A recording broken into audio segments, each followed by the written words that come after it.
Hey, Okay, hello and welcome to Etiquette Conversations with EFI and Shirley, where we redefine modern etiquette one conversation at a time, and where grace meets strategy.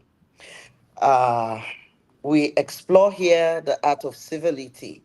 And today, our topic is a very wonderful one: effective communication in the workplace. And I have with me my co host. Shirley Shalaby. Hi, everyone. Hello, Shirley. You are welcome to this wonderful topic, of which I know that you are a wonderful veteran. And I'm just going to go ahead, audience. I'm going to go ahead to introduce our topic very well. As I said earlier, it's effective communication in the workplace.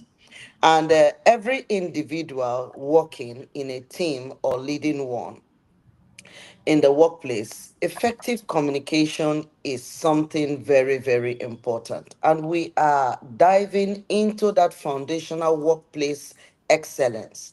Now, no matter your profession, no matter your industry, no matter your level, communication is what connects people.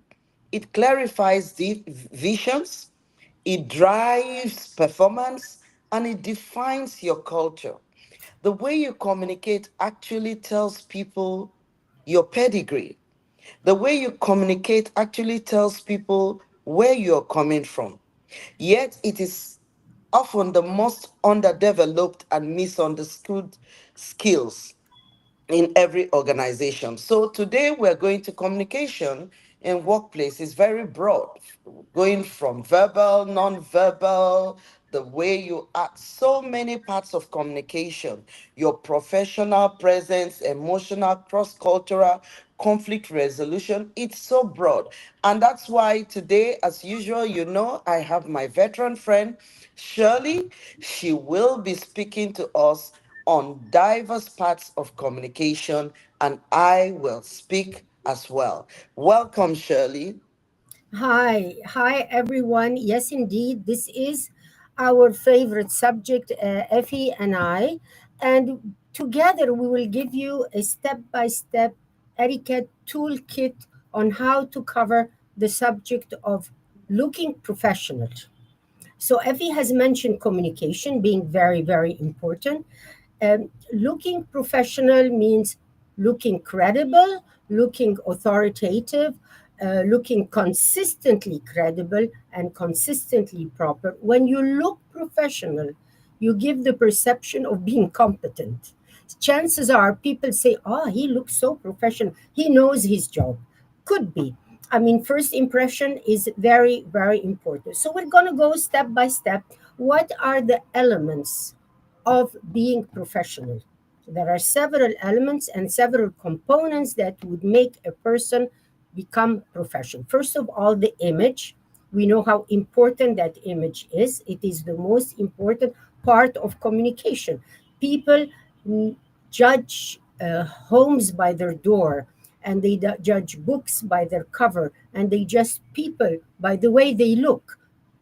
Had it been their attire, had it been their movements or non-verbal movements, which I always call a silent etiquette. Anything that looks professional is successful.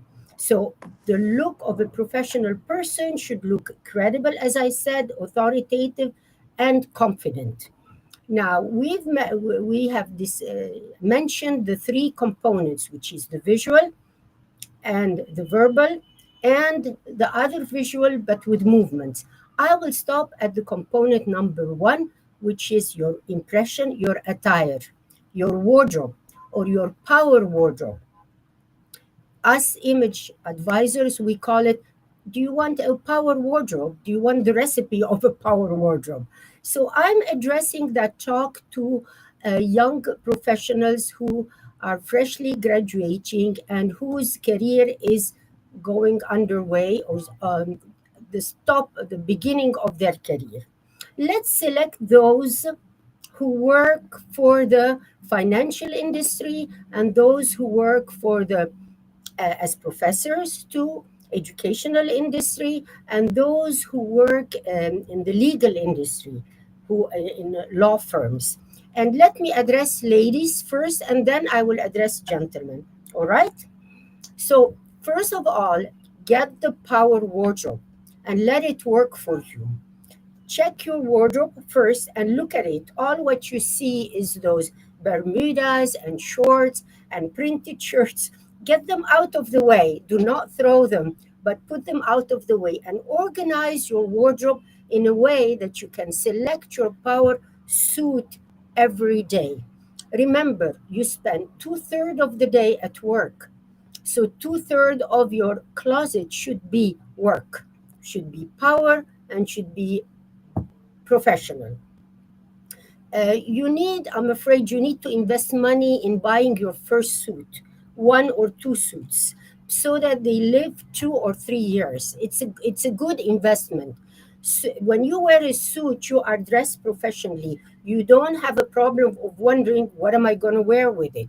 So a suit, let's think. The first two suits should be neutral colors, which is starting with black, navy, or gray, and then you are advised to acquire one or two shirts, white shirts in crisp cotton or in silk, or even white, clean white t-shirts. And for this, I advise you to have the small accessories that are allowed in this industry, especially the financial, as we said, and the law or the legal profession. So small accessories. If we think of the shoes, they need to be pumps closed, and pumps are always worn with nylons. Now you wear a suit completely with the trousers, or you could also wear the blazer on separates. You can wear them separately. So with two suits, you can fill your week. What are the skirts of separates? They are advised to be slightly longer than the knee, but not long skirts that reach the ankle. That is not corporate.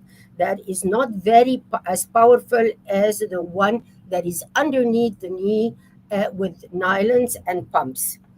um, I would advise girls because when they wear those suits all the time, it can be overpowering. It can get depressing at some point. They look the same as their colleagues, gentlemen. However, they are allowed or they are advised to wear beautiful silk scarves. Silk scarves are revolutionary and they add personality, and they are an accessory that is allowed, and yet it adds pizzazz to the person.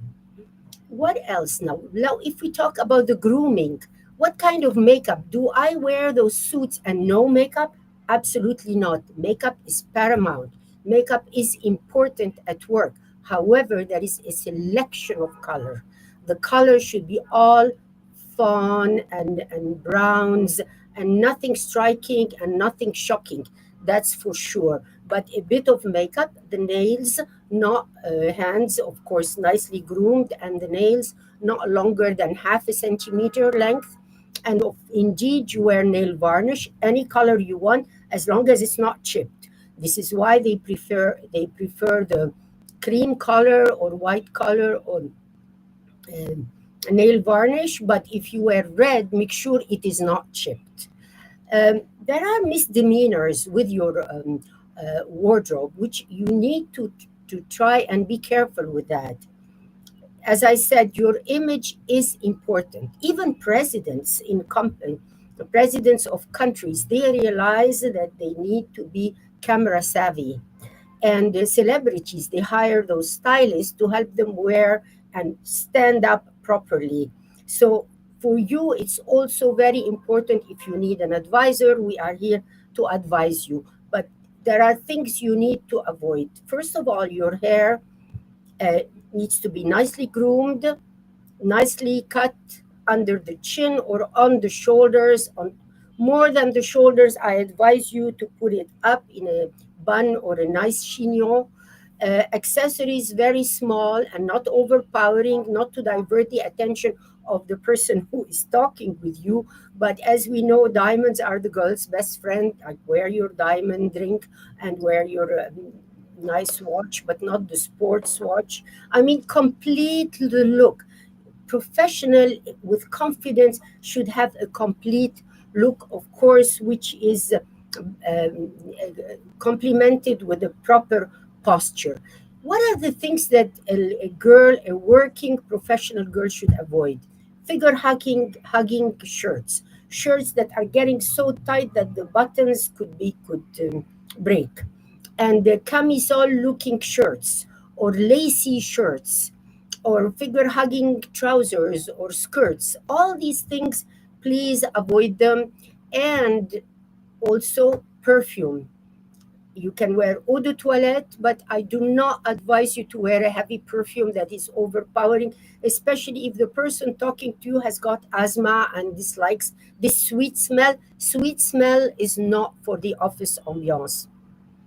If we move to the men, again, those young boys who just graduated and starting their career as lawyers or as bankers, indeed invest in your suit and organize your closet the same way, navy and black suits, or you don't wear them as separates. I'm afraid you wear suits as they are, but again, this wardrobe changes from one position to another.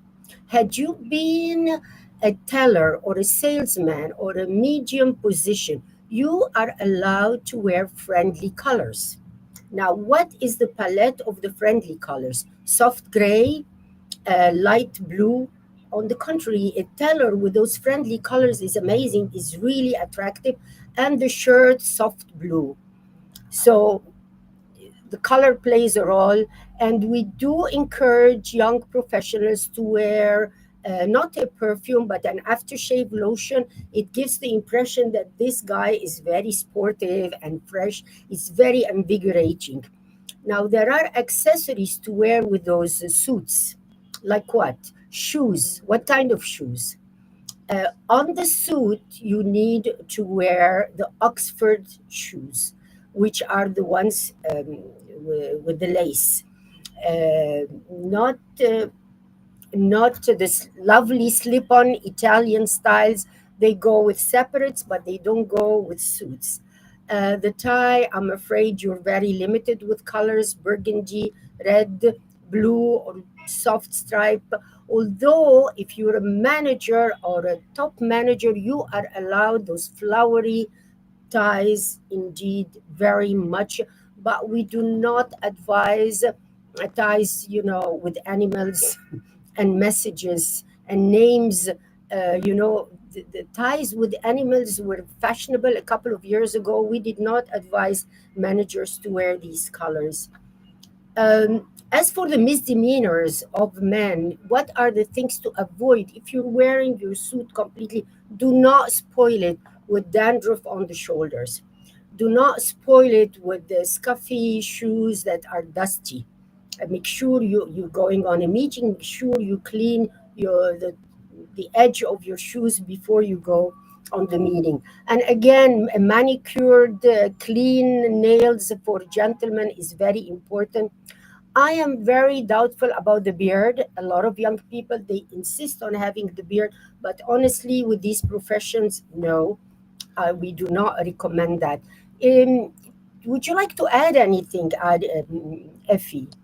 Yes, Shirley. I really like the fact, the aspect from which you're taking communication in the workplace, from you're looking at it from how you appear. And I Mhm. really like that because that's the first thing people see about you, because you That's the have to first impression. appear.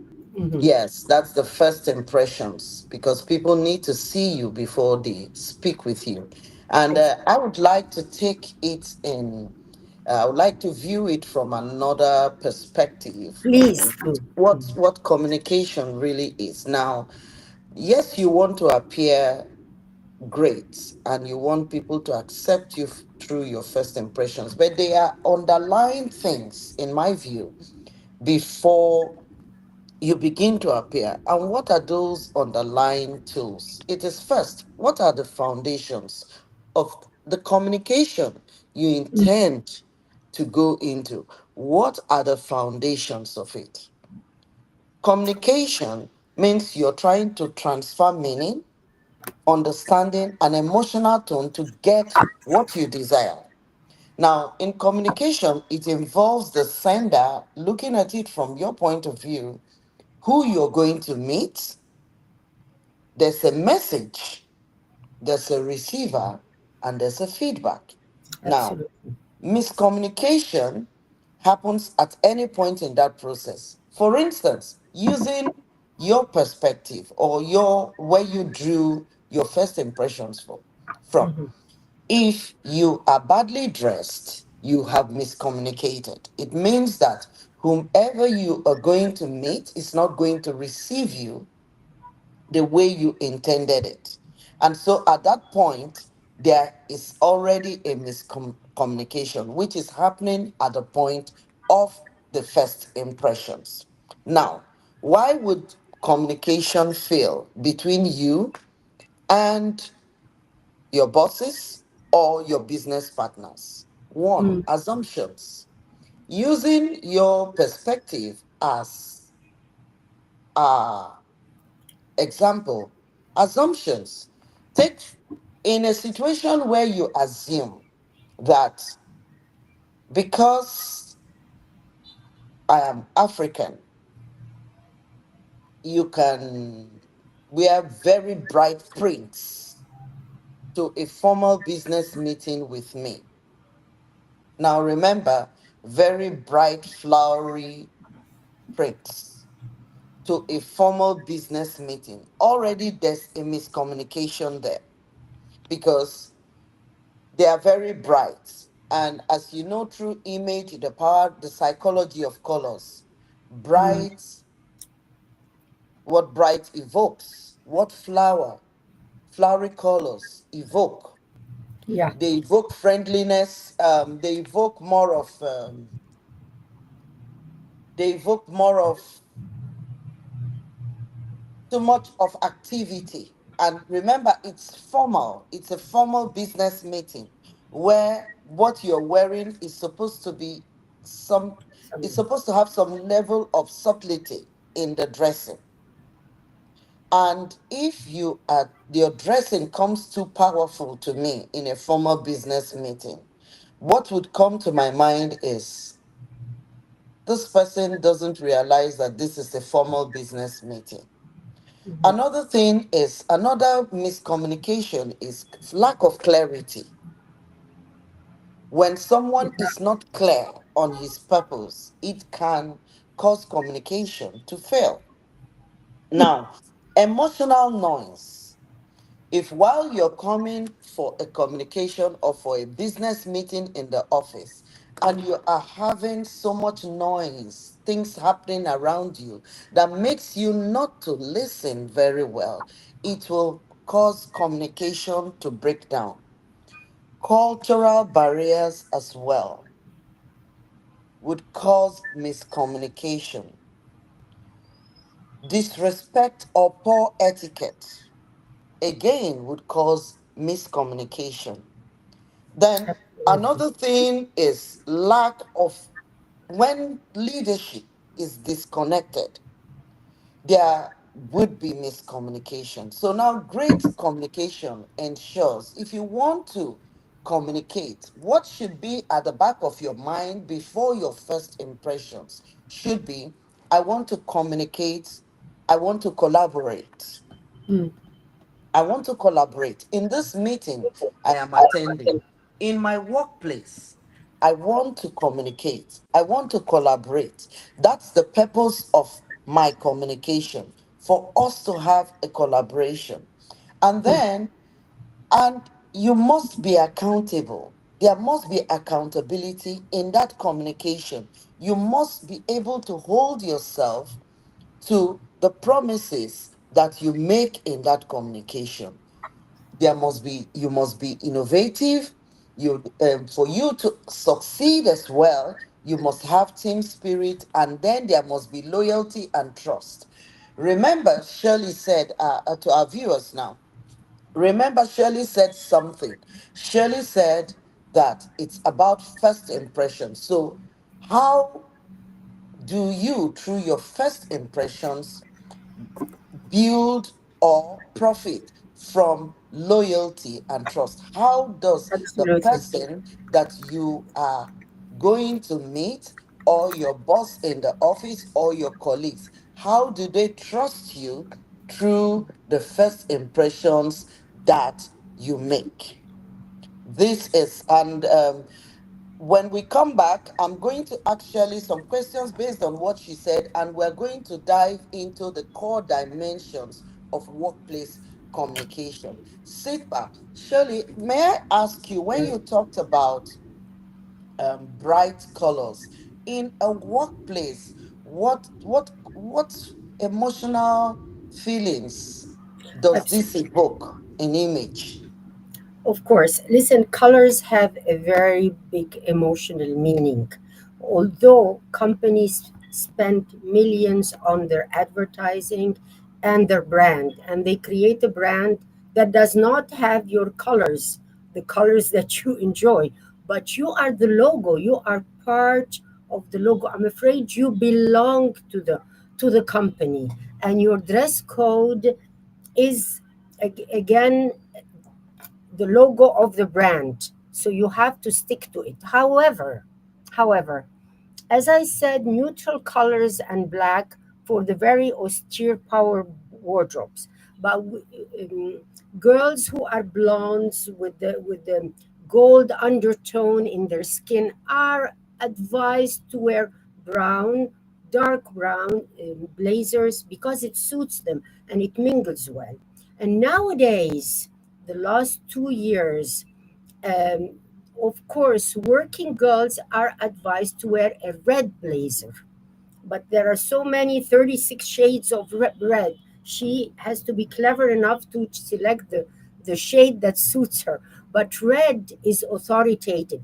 Red blazer with a white t-shirt or a white shirt or a v-neck in order to elongate her neck on the black trousers is amazing. Very clean cut, very authoritative, very confident, very I know what I am and who I am and what I am. So the colors they play a big role in the psychology of the image. If we go to the gentleman, we talked about neutral colors, gray and navy and black.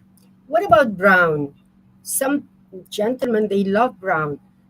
I have news for you. In the corporate world, men are not advised to wear a brown suit. John T. Malloy, in one of his books, has said, no one, if you wear brown, no one listens to you except your God. So it doesn't have the corporate, the authoritative effect. It's not as credible as black and navy. But if you work, those who work in the fashion industry, they should learn their color coding and use the colors that blend with them. That would have a positive effect on people. Those who work in development, they have a lot of freedom. They are not supposed to wear a power wardrobe. No, indeed, they can wear the long skirt till the ankle, a lot of scarves and jumpers. Development is very lax and relaxed. And again, those who work in high tech industry, which is a lot around us, they're very casual. Okay, Shirley, I want to ask a question based on what you have just said, and because we're talking about workplace, and when who should be wearing a red blazer in the Oh, office? um, Who? Because it's very superior. important. Yeah, someone important, a managerial position. So thank you for So, the where, mentioning. yes, where does the if your subordinate is wearing the red blazer Mhm, and the manager is wearing a more subtle colors. When mhm. it comes to color psychology and first impressions, and so that there is no miscommunication in a business meeting, and everyone is sitting in the boardroom, and a subordinate is wearing the red blazer, and they are there for, a, like I said, we are all seated in that room for a negotiation. Who would the person from who would the other party think is the boss? Someone with a medium high position. Young girls do not dare very much wear red. They are allowed, it is allowed, not they are allowed, it is allowed in the corporate field, but funny enough, it's usually the bosses. It all started with the wives of presidents. This revolution started with Nancy Reagan, if you remember, and so on and so forth. Wives of presidents having monochromatic red, and it's just very empowering, and it diverts the attention, and especially if it suits you. If you, as I said, you select the shade that suits you, because there is So, red and red. Yeah, what I'm thinking is, I know with the wives of the president, that is fine. But who and when should you wear it? If you so for me, it's situational. You have to situational. put every Yeah. dressing in context when you want to wear it. Okay, let's If say. if I'm going for a business meeting with my boss, who is the most important person in the room? Because I I'm not don't sure. want assumptions and miscommunication that I am the boss. Because Yeah, the if psychology plays a very important role. If yes, I because may, mm, so may I? if I am wearing a red blazer and I am too powerful in my dressing, so powerful that it covers my boss, and I am mistaken for the boss, it then brings lack of diplomacy in my No, not at dress. all. I shouldn't do that for sure. No, Yes. it's I managerial think that position. I Mm, think that dressing is situational. situational. When We when you want. dress, you have to put your color psychology, you have to wear that cap. So sometimes I would really avoid it, except I am going to make a part. And then even in a negotiation agreement, you want to come up friendly. You want to say that we can talk. You don't go with the intention to overpower the other person Uh, in but like I said, red for me is situational. You have to choose when you use it so that you don't miscommunicate your intentions. um, And I agree. However, yes, now go there on. is more freedom than before. Okay, let's say the situation of a banker and Mm-hmm, my customer. I'm trying for several weeks. I meet them several weeks in order to convince them to invest their money in my bank. I'm a lady, so I want to look friendly. So I wear those neutral colors. Neutral colors. Honestly, the day you sign the contract, we're signing the contract. I could wear either black contrasted with white or red contrasted with white. And I would right. mention to them, we are celebrating. Like it's situational. So we are using the color according to the situation. Do you see what I mean? Mm-hmm, But it's not a no-no. In the 80s, I look at my articles that I wrote in the 90s, and would say, never wear red, never wear red. But with years of examples, we've developed a bit of flexibility with colors, and people are more tolerant and not to be afraid of red, but not for those who are starting their career. For the sake of misunderstanding, do not do that. But when you are signing a contract and you're celebrating, wearing a black suit is as good as wearing a red blazer on black trousers. mm.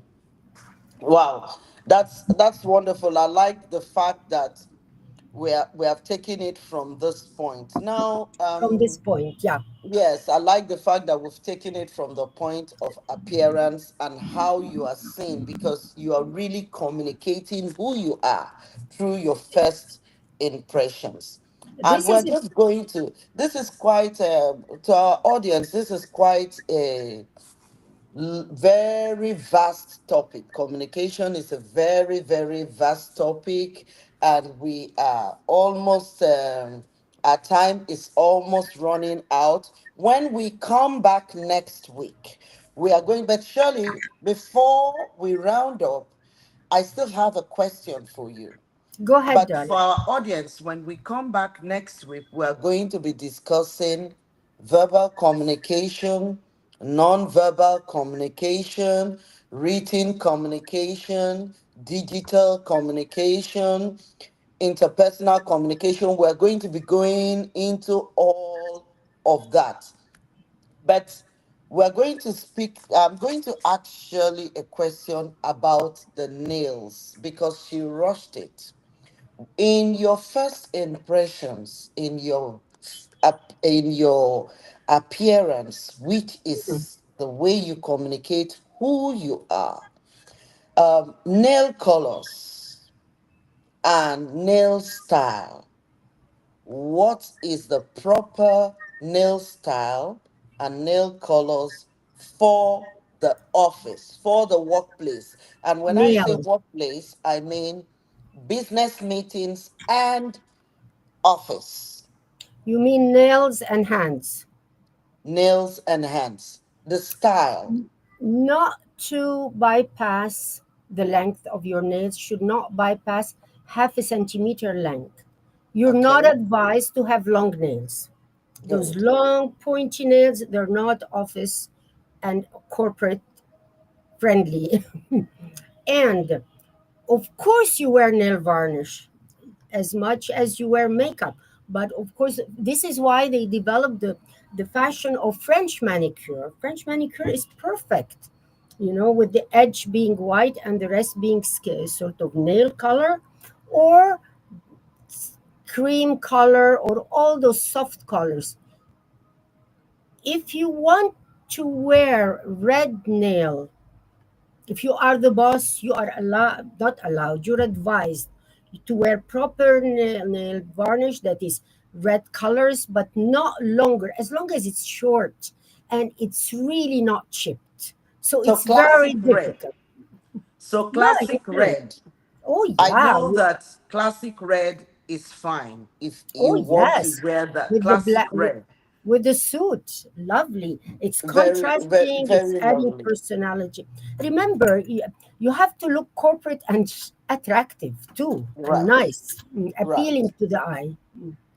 right.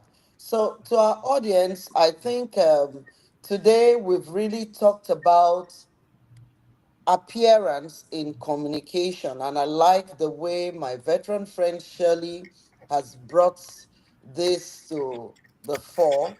As we have explored today, communication is not just about information, it's about your first impressions. Perception. Because I see you before I hear you. It's about connection. How do you connect through the way you make your first impressions? It's about how we influence people if they will respect us and how we grow in shared spaces. Effective communication, your first impressions is a skill, it's an art you must learn. It reflects your character, it reflects your discipline, it reflects your civility, and it reflects your grace. Until next week, when I and Shirley comes, thank you for joining Etiquette Conversations with Afi and Shirley, where we redefine modern etiquette one conversation at a time. Thank you, Shirley. I Thank you appreciate you very for being much. here. Thank I you. always love your questions. Please keep sending questions. Thank you. Thank you. Thank you, everyone. Bye. Bye bye.